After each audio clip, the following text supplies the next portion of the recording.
Okay, सो अब हम discuss करेंगे कार्निवोरस प्लांट्स को। अच्छा, ये टॉपिक जो है एमडी-गैट 2023 के सिलेबस में मौजूद है और इस टॉपिक को नई बुक के अंदर डिफ़ाइन नहीं किया गया और फेडरल के अंदर भी ये टॉपिक ज़्यादा अच्छी तरीके से डिफ़ाइन नहीं किया गया है। सो इसलिए आई हैव डिसाइडेड कि मैं ये सिंस से ही कवर कराऊँ। सो कार्निवोरस प्लांट्स, जिनको हम इंसेक्टिवोरस प्लांट्स भी कहते हैं, ये प्लांट्स हैं लेकिन इंसेक्टिवोरस है। इंसेक्टिवोरस का मतलब है कि वो प्लांट्स हैं जो इंसेक्ट्स को खाते होंगे। तो प्लांट्स को इंसेक्ट को खाने की ज़रूरत क्यों पड़ी? और अगर इंसेक्ट को खा रहे हैं तो साफ सी बात है इंसेक्ट्स की डाइजेशन भी इनको करनी पड़ेगी। तो सवाल ये पैदा होता है अगर इंसेक्ट को पहले अपने अंदर खा रहे हैं तो कैसे खा रहे हैं? लाइक उनका मुंह कहाँ पर होता है जो हमें नज़र नहीं आता प्लांट्स का? और क्या हर प्लांट इंसेक्टिवोरस प्लांट होता है? तो अब हम इस चीज़ को डिस्कस करेंगे।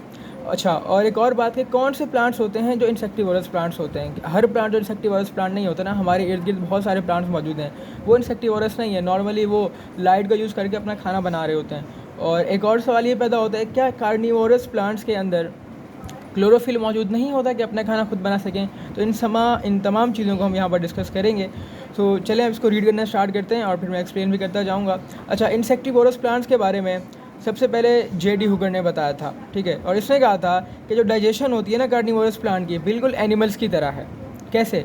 हुगर ने कहा था कि जिस तरह हम इंसानों के अंदर एंजाइम्स मौजूद होती हैं ना, जो डिफरेंट चीज़ों को डाइजेस्ट करने में एक अहम रोल प्ले करती हैं, इसी तरह इन इंसेक्ट्स के अंदर, इन प्लांट्स के अंदर भी कुछ एंजाइम्स मौजूद होती हैं। प्लांट्स क्या करते हैं? उन एंजाइम्स को रिलीज़ करते हैं, ठीक है। और वो एंजाइम्स क्या करती हैं? जिस चीज़ को वो इंसेक्ट को फॉर एग्जांपल खाना चाह रहे हैं, वो इंसेक्ट की डाइजेशन में एक इंपॉर्टेंट रोल प्ले करेंगी, वो कह रहे हैं। और वो जो एंजाइम्स होती हैं ना, बिल्कुल ह्यूमन्स की एंजाइम्स की तरह होती हैं। फॉर एग्जांपल पेप्सिन हमारे स्टमक के अंदर भी पाया जाता है। उसका रोल क्या होता है? वो प्रोटीन्स की डाइजेशन में एक अहम रोल प्ले करता है। सेम इसी तरह यही पेप्सिन इंसेक्टिवोरस प्लांट्स के अंदर भी पाया जाता है और ये क्या करता है? प्रोटीन्स की डाइजेशन में इंपॉर्टेंट रोल प्ले करता है। अच्छा, जो पार्शली ऑटोट्रॉफिक प्लांट्स होते हैं और पार्शली हेटरोट्रॉफिक प्लांट्स होते हैं, वो कार्निवोरस होते हैं, ठीक है। और इसका मतलब ये है कि वो प्लांट्स जो पूरी तरह से ऑटोट्रॉफिक नहीं है, यानी कि ऑटोट्रॉफिक हैं, उनके अंदर क्लोरोफिल मौजूद है, but they are not completely autotrophic, यानी कि ऐसे प्लांट्स नहीं हैं कि वो पूरी तरह से सिर्फ ऑटोट्रॉफिक मैकेनिज्म के ऊपर डिपेंड करें और अपना खाना सिर्फ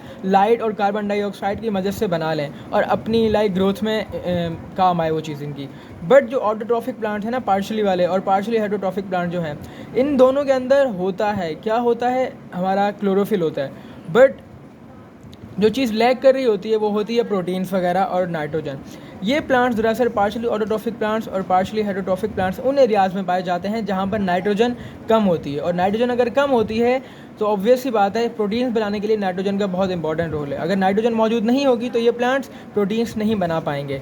सो उन प्रोटीन्स की कमी को पूरा करने के लिए ये क्या करते हैं? डायरेक्ट इंसेक्ट्स को यूज़ करते हैं। इंसेक्ट्स को ये अपने अंदर खा लेते हैं और फिर उनकी डाइजेशन करते हैं। सो उन इंसेक्ट्स के अंदर दरअसल बहुत ज़्यादा अमाइनो एसिड्स मौजूद होते हैं, यानी कि प्रोटीन्स मौजूद होते हैं। तो उन इंसेक्ट को खाकर प्लांट जो होते हैं अपने प्रोटीन्स की जो कमी होती है वो पूरी करते हैं, ठीक है। तो इसको रीड करें तो यही बात कह रहे हैं कि ये जो पार्शली ऑटोट्रॉफिक और पार्शली हेटरोट्रॉफिक प्लांट्स होते हैं, इनके अंदर ग्रीन पिगमेंट होता है और इनके अंदर ये एबिलिटी भी होती है कि वो अपना कार्बोहाइड्रेट खुद बना सकते हैं, but they are not capable of synthesising nitrogenous compound. But वो नाइट्रोजीनस कंपाउंड नहीं बना सकते और प्रोटीन्स नहीं बना सकते। रीज़न क्या है? बिकॉज उस इन्वायरमेंट में नाइट्रोजन मौजूद ही नहीं है। For their nitrogen and protein requirement, अपने नाइट्रोजन और प्रोटीन की रिक्वायरमेंट के लिए कार्निवोरस प्लांट्स किस पे डिपेंड करते हैं? इंसेक्ट्स के ऊपर डिपेंड करते हैं, विच दे कैच, जिनको ये कैच करते हैं एंड डाइजेस्ट करते हैं बाय यूजिंग स्पेसिफिक मेथड जो इनके अंदर मौजूद होते हैं, ठीक है। यानी अब जो इंसेक्टिवोरस प्लांट है, हर किसी का अपना मेथड होगा। कोई किसी तरीके से उस इंसेक्ट को ट्रैप करेगा, कोई किसी तरीके से इंसेक्ट को ट्रैप करेगा, तो डिफरेंट मैकेनिज्म्स होंगे। कह रहे हैं these plants commonly grow in those areas जहाँ पर नाइट्रोजन जो होती है कम होती है। जो मार्शी एरियाज़ होते हैं ना, अगर पूछा भी जाए तो जो मार्शी एरियाज़ होते हैं, यानी कि जहाँ पर बहुत ज़्यादा नमक पाया जाता है, तो वहाँ पर इंसेक्ट्स मौजूद नहीं होते और वहाँ पर नाइट्रोजन भी कम होती है। सो ये प्लांट्स वहाँ पर पाए जाते हैं जहाँ पर नाइट्रोजन कम होती है। और इन नाइट्रोजन कम होने की वजह क्या है? एटमॉस्फेयर अच्छा नहीं होता, ठीक है। किस चीज़ के लिए एटमॉस्फेयर अच्छा नहीं होता? नाइट्रीफाइंग बैक्टीरिया के लिए। देखो, नाइट्रीफाइंग बैक्टीरिया वो बैक्टीरिया होते हैं जो हवा में मौजूद नाइट्रोजन को किस में चेंज करते हैं? नाइट्रेट्स में, नाइट्रोजन के कंपाउंड में, या नाइट्रोजन को चेंज करते हैं अमोनिया में। तो नाइट्रीफाइंग बैक्टीरिया का टॉपिक मैंने किंगडम प्रोकैरियोट्स के अंदर भी डिस्कस किया है कि इनका काम क्या होता है। तो नाइट्रीफाइंग बैक्टीरिया वो होते हैं जो नाइट्रोजन को नाइट्रेट और अमोनिया में चेंज करते हैं। सो ये नाइट्रीफाइंग बैक्टीरिया जो होते हैं ना, इस इन्वायरमेंट में नहीं पाए जाते। अगर नहीं पाए जाते तो ये नाइट्रेट और अमोनिया नहीं बनाएंगे। और प्लांट्स ऐसे नहीं होते कि वो डायरेक्टली हवा से नाइट्रोजन को यूज़ कर लें। प्लांट्स अगर नाइट्रोजन को यूज़ करना चाहते हैं तो उन्हें वो नाइट्रेट्स और अमोनिया की फॉर्म में यूज़ करते हैं, और इनके लिए हमारे नाइट्रीफाइंग बैक्टीरिया का होना ज़रूरी है। बट इस इन्वायरमेंट में नाइट्रीफाइंग बैक्टीरिया मौजूद नहीं है, सो इन प्लांट्स को इनडायरेक्टली क्या खाना पड़ता है, इंसेक्ट खाना पड़ता है। लेकिन ये तो इन्वायरमेंट होती है, ये फेवरेबल होती है डीनाइट्रीफाइंग बैक्टीरिया के लिए। डीनाइट्रीफाइंग बैक्टीरिया वो होते हैं जो नाइट्रेट्स और अमोनिया को वापस से नाइट्रोजन गैस में चेंज कर देते हैं। यानी कि अब हवा में उस एटमॉस्फेयर में बहुत ज़्यादा नाइट्रोजन गैस मौजूद है, बट नाइट्रोजन के कंपाउंड मौजूद नहीं है। So for this thing they have to depend on insect for their nitrogen and protein requirement. अब कुछ एग्जांपल्स हैं जो एमडी कैट के सिलेबस का पार्ट है, that is pitcher plant. Pitcher plant की ये डायग्राम दी गई है। मैं इस अगर डायग्राम को डिफाइन करूँ, बिकॉज इसके अंदर इतना कंटेंट नहीं लिखा हुआ, मैं डायग्राम के ज़रिए ही मैं समझाता हूँ आपको। तो वो पिक्चर प्लांट के अंदर ये एक लिड होती है। Lid is like a cork, या फिर आप उर्दू में कहो ढक्कन टाइप का स्ट्रक्चर है। सो एक लिड होती है, ठीक है, और लिड जो होती है वो इस लीफ लाइक स्ट्रक्चर के ऊपर मौजूद होती है। नॉर्मली ये लिड खुली होती है। अब क्या होता है, और हाँ, ये लीफ की बेस होती है।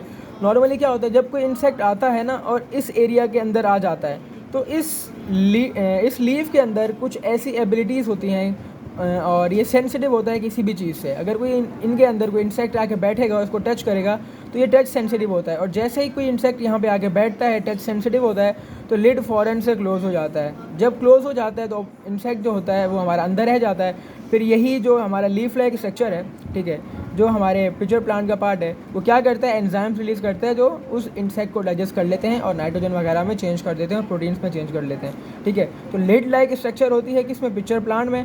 और ये रिम दिखा रहे हैं, यानी कि उसका जो नेक वाला पार्ट है ना, उसको रिम कहते हैं। और यहाँ पर उस प्लांट की हैबिट शो कर रहे हैं कि इस तरह का प्लांट होता है हमारे पास, जिसके अंदर एक पेटियोले लाइक स्ट्रक्चर होता है, लीफ लाइक स्ट्रक्चर को कहते हैं पेटियोल, ठीक है। और लीफ की बेस होती है, अगर हम यहाँ देखें तो लीफ की बेस का ये है, यानी कि बिल्कुल नीचे वाला एरिया होता है, उसको लीफ बेस कहते हैं। तो अगर हम पिक्चर प्लांट की बात करें, इसके पास एक मॉडिफाइड लीफ होता है पिक्चर शेप का, ठीक है। पिक्चर प्लांट में जो लीफ है वो मॉडिफाइड है और पिक्चर शेप का है।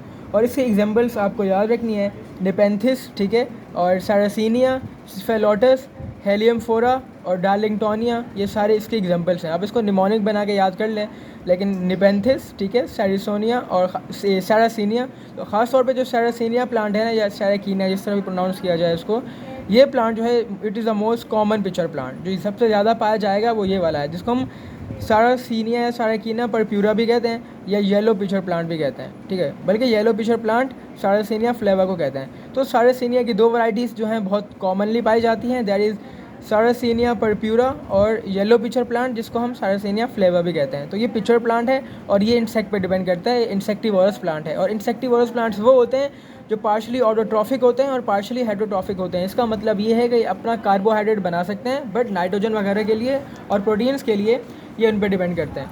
जो अगले एमडी कैट का पार्ट है हमारे सिलेबस का, दैट इज़ सनड्यू, ठीक है, ठीक है। तो ये जो सनड्यू प्लांट होता है हमारा, इस प्लांट की खास बात ये है कि it has a plant with loose and about half a dozen prostrate radiating leaves. जो इसके लीव्स होते हैं ना, वो इस तरह के रेडिएटिंग होते हैं। रेडिएटिंग का मतलब है कि कुछ स्ट्रक्चर उनसे इस तरह रेडिएट कर रहे होते हैं या निकल रहे होते हैं। सो जो लीफ होता है ना किसका, हमारे सनड्यू प्लांट का, जिसका दूसरा नाम ड्रोसेरा इंटरमीडिया है, इस प्लांट के अंदर जो लीफ होते हैं ना, उसके अंदर से प्रोस्ट्रेट रेडिएटिंग स्ट्रक्चर निकल रहे होते हैं। और बिकॉज इसके अंदर से कुछ रेडिएटिंग स्ट्रक्चर्स निकल रहे होते हैं जिनको हम टेंटिकल्स कहते हैं, तो इस प्लांट के जो लीफ होते हैं हम कहते हैं कि यार उसके लीफ जो है रेडिएटिंग लीव्स हैं। तो सनड्यू के अंदर लीफ जो है रेडिएटिंग होते हैं। और कितने होते हैं इनके radiating leaves, half a dozen, यानी कि तकरीबन 6 रेडिएटिंग लीव्स इनके अंदर मौजूद होते हैं। ये एमसीक्यूज का पार्ट है। The tiny leaves bear hair like tentacles. इन लीव्स के ऊपर से कुछ हेयर लाइक स्ट्रक्चर निकलते हैं जिनको टेंटिकल्स कहते हैं। तो सनड्यू प्लांट्स में जो उनके लीव्स होते हैं, ठीक है, जो प्रोस्ट्रेट रेडिएटिंग लीव्स होते हैं, वहाँ से क्या निकलता है, टाइनी हेयर लाइक स्ट्रक्चर निकलते हैं जिनको हम टेंटिकल्स कहते हैं, with glands at the tip. जो टेंटिकल्स होते हैं इनकी टिप पे कुछ ग्लैंड्स भी मौजूद होते हैं। जो इंसेक्ट होता है it is attracted by plant odour and are trapped. इसी टेंटिकल्स के अंदर ग्लैंड्स हैं, इस ग्लैंड से कुछ सिक्रीशन रिलीज़ होती है जो कि दरअसल उसका अरोमा होता है, यानी कि उसकी खुशबू होती है, जिसकी वजह से क्या होता है, insects are attracted by plant odour and they are trapped inside this, ठीक है। तो ये है सनड्यू प्लांट जिसके अंदर 6 रेडिएटिंग लीव्स हैं, ठीक है, और हेयर लाइक टेंटिकल्स इससे निकल रहे होते हैं और ये प्लांट ऑर्डर के ज़रिए उनको ट्रैप कर लेते हैं अपने अंदर। ये उसके स्ट्रक्चर भी डिटेल में दिखाया गया है कि अगर हम टेंटिकल्स को बहुत इनलार्ज करके देखें, जो हेयर लाइक स्ट्रक्चर है हमारा ये वाला टेंटिकल्स का, इसको इनलार्ज करके हमने यहाँ पर देखा है, तो हमें नज़र आ रहा है कि उसके अंदर क्या होता है, आउटर जो होता है एक टिश्यू होता है जिसको हम पेलिसेड टिश्यू कहते हैं, ठीक है। फिर उस पेलिसेड टिश्यू के नीचे कुछ सेक्रेटरी वेसिकल्स होते हैं जो कि सिक्रीशन रिलीज़ करेंगी, ठीक है। जैसे कि जो ऑर्डर है ना प्लांट का वो इस सिक्रीशन की वजह से होगा। इसके साथ साथ सिक्रेटरी लिक्विड जो होगा ना वो इस पेलिसेड टिश्यू के बाहर आ जाता है। जो लिक्विड सिक्रिएट किया जाता है इन सिक्रेटरी सेल्स के ज़रिए वो इन पेलिसेड टिश्यू के बाहर आ जाता है, यहाँ पर आके ट्रैप हो जाता है। कोई भी इंसेक्ट इस पर आके बैठेगा तो फिर ट्रैप हो जाएगा। और फिर उसके अंदर वस्कुलर टिश्यू भी होता है। तो वस्कुलर टिश्यू हमारे ड्रॉसेरा और सनड्यू प्लांट्स के अंदर मौजूद होता है। सो एमडीकैट के सिलेबस का जो लास्ट पार्ट है that is Venus fly trap, ठीक है, जिसको हम डायोनिया मस्किप्यूला भी कहते हैं। डायोनिया मस्किप्यूला या Venus fly trap it is the most well known of all the carnivorous plant. जितने भी कार्निवोरस प्लांट हैं उसमें मोस्ट वेल नोन क्या है? डायोनिया मस्किप्यूला या वीनस फ्लाई ट्रैप। और वीनस फ्लाई ट्रैप को हमारे डार्विन भाई ने कहा था it is the most wonderful plant in the world. तो एमसीक्यूज़ में ये बात पूछी गई है पहले भी पास्ट पेपर में कि which is the most wonderful plant in the world according to Charles Darwin. तो it is the Venus flytrap या फिर डायोनिया मस्किप्यूला, ठीक है। इसकी कुछ खास बातें होती हैं, ठीक है। ये यहाँ पर कोई स्ट्रक्चर यहाँ पिक्चर के ज़रिए शो नहीं किया गया, तो नॉर्मली इन्होंने यहाँ पे थ्योरी लिख दी है। हम उस थ्योरी को याद रखने की कोशिश करेंगे। इसके अंदर भी प्रोस्ट्रेट रेडिएटिंग लीव्स होते हैं। इसके अंदर भी प्रोस्ट्रेट रेडिएटिंग लीव्स होते हैं, लेकिन रोजेट की फॉर्म है, यानी कि एक राउंड स्ट्रक्चर की फॉर्म है। यानी कि जिस तरह एक रोज़ प्लांट होता है उसके अंदर से बहुत ज़्यादा रोज़ निकल रहे होते हैं, हर तरफ फैले हुए होते हैं। सेम इसी तरह इसके अंदर भी लीव्स निकले हुए होते हैं, लेकिन बहुत ज़्यादा तादाद में, with inflorescence in the centre. और उसके सेंटर में क्या होता है? वो एरिया मौजूद होता है जहाँ से ऑर्डर वगैरह रिलीज़ होती है, ठीक है। The junction of petiole and lamina is constructed up to the midrib. The petiole is winged and lamina has to half. बस ये लीफ की हम पे स्ट्रक्चर बता रहे हैं कि जो इनका लेमिना होता है ना लीफ का, देखो लीफ के दो पार्ट होते हैं, लेमिना होता है और एक पेडियोल होता है। तो लेमिना होता है इसका, वो कैसा होता है? उसके दो हाफ होते हैं with mid rib in the centre. और देखो अगर ये मेरा पूरा प्लांट है तो जो बीच में से जो उसकी वेन जा रही होती है, बीच में से जो स्ट्रक्चर गुजर रहा होता है इसको मिड रिब कहते हैं, ठीक है। जो मिड रिब होती है वो इसके बीच में होती है और लेमिना के दो हाफ्स होते हैं, एक हाफ ये रहा, एक हाफ ये रहा। इन दोनों हाफ पे ना कुछ टीथ लाइक स्ट्रक्चर मौजूद होते हैं। दोनों हाफ पे अगर ये मेरा लीफ है और बीच में मिड रिब है तो इस लेमिना के इस पार्ट पे भी और लेमिना के इस पार्ट पे भी कुछ टीथ लाइक स्ट्रक्चर होते हैं। 12 से लेके 20 तक टीथ लाइक स्ट्रक्चर मौजूद होते हैं। कहाँ पर? लेमिना के ऊपर होते हैं। एमसीक्यूज़ का पार्ट है। तो teeth of one half can interlock with teeth of other half. अब जब यहाँ पर भी दांत मौजूद है, यहाँ पर भी दांत मौजूद हैं, तो उनके अंदर ऐसा स्ट्रक्चर होता है कि दोनों दांत आपस में इंटरलॉक हो जाते हैं, यानी कि क्लोज हो जाते हैं आपस में। फिर क्या होगा? कोई भी चीज़ अगर यहाँ पर आएगी, फॉर एग्जांपल यहाँ पर आके बैठी, तो दांत क्या करेंगे? इंटरलॉक हो जाएंगे। तो वो चीज़ अगर ऐसे थी और यहाँ पे भी दांत मौजूद है, यहाँ पर भी दांत मौजूद हैं, तो वो उसको अपने अंदर ट्रैप कर लेंगे, बिकॉज इंटरलॉक होने के बाद उस चीज़ के पास एरिया ही नहीं बचेगा कि वो यहाँ से निकल सके, ठीक है। तो ये मैकेनिज्म होता है आपके किसके अंदर? वीनस फ्लाई ट्रैप के अंदर, कि उसमें 12 से 20 टीथ होते हैं आपके लेमिना के अंदर, ठीक है, आपके लेमिना के अंदर। और मिड रिब जो होती है सेंटर में होती है, तो बेसिक सी बात है, हर लीफ के अंदर ऐसा ही होता है, ठीक है। और in the centre of dorsal surface of lamina, अच्छा डॉर्सल सरफेस क्या होती है, वेंट्रल क्या होती है? मेरा हाथ है, मेरा हाथ मैंने सीधा किया हुआ है, जो इसकी पीछे वाला एरिया होता है ना, ये वाला, इसको हम डॉर्सल सरफेस कहते हैं, इसको कहते हैं वेंट्रल सरफेस। अगर हम अपने अगर हम जिस्म की बात करें, जो हमारा जहाँ पर फेस जहाँ पर होता है ना सामने की तरफ, वो वाला हमारा एरिया जो होता है वो होता है वेंट्रल सरफेस, और पीछे वाला होता है डॉर्सल सरफेस, ठीक है, ये आपने याद रखना है। सो जो डॉर्सल सरफेस होती है हमारे लीफ के लेमिना की, वहाँ पर न्यूमरस सेक्रेटरी ग्लैंड होते हैं। अब देखो मैंने कहा था ना कि जो भी इंसेक्ट आएंगे ना उनको ट्रैप करने के लिए आपको कुछ लालच देनी पड़ेगी। तो इनकी जो डॉर्सल सरफेस होती है लीफ की, लेमिना के लीफ की, वहाँ पर सेक्रेटरी ग्लैंड होते हैं जो कुछ सिक्रीशन रिलीज़ करते हैं। और इसके साथ साथ 3 hairs projecting outward which are sensitive to touch, और यहाँ से कुछ हेयर्स भी निकल रहे होते हैं। अब देखो, अब जब होगा क्या, नॉर्मली जब भी कोई इंसेक्ट बैठेगा तो हमारे लीफ को या हमारे प्लांट के कुछ स्ट्रक्चर को टच सेंसिटिव होना चाहिए, ताकि कोई चीज़ जब भी बैठे वहाँ पर हमें महसूस हो जाए कि हाँ कोई चीज़ यहाँ पे आके बैठ गई है, और हम उसको अपने अंदर ट्रैक कर लें। इस प्लांट के अंदर विच is the Venus fly trap, hairs like structure होते हैं विच आर 3 इन नंबर।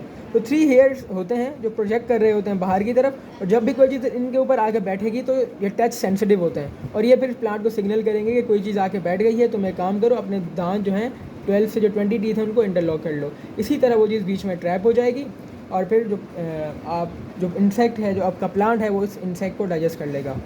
सो ये हमारा टॉपिक था कार्निवोरस प्लांट का, और यही एमडीकैट का पार्ट है, और मैं उम्मीद करता हूँ कि आपको समझ में आया होगा। तो फिर इंशाल्लाह मिलते हैं नेक्स्ट वीडियो में, तब तक के लिए अल्लाह हाफ़िज़।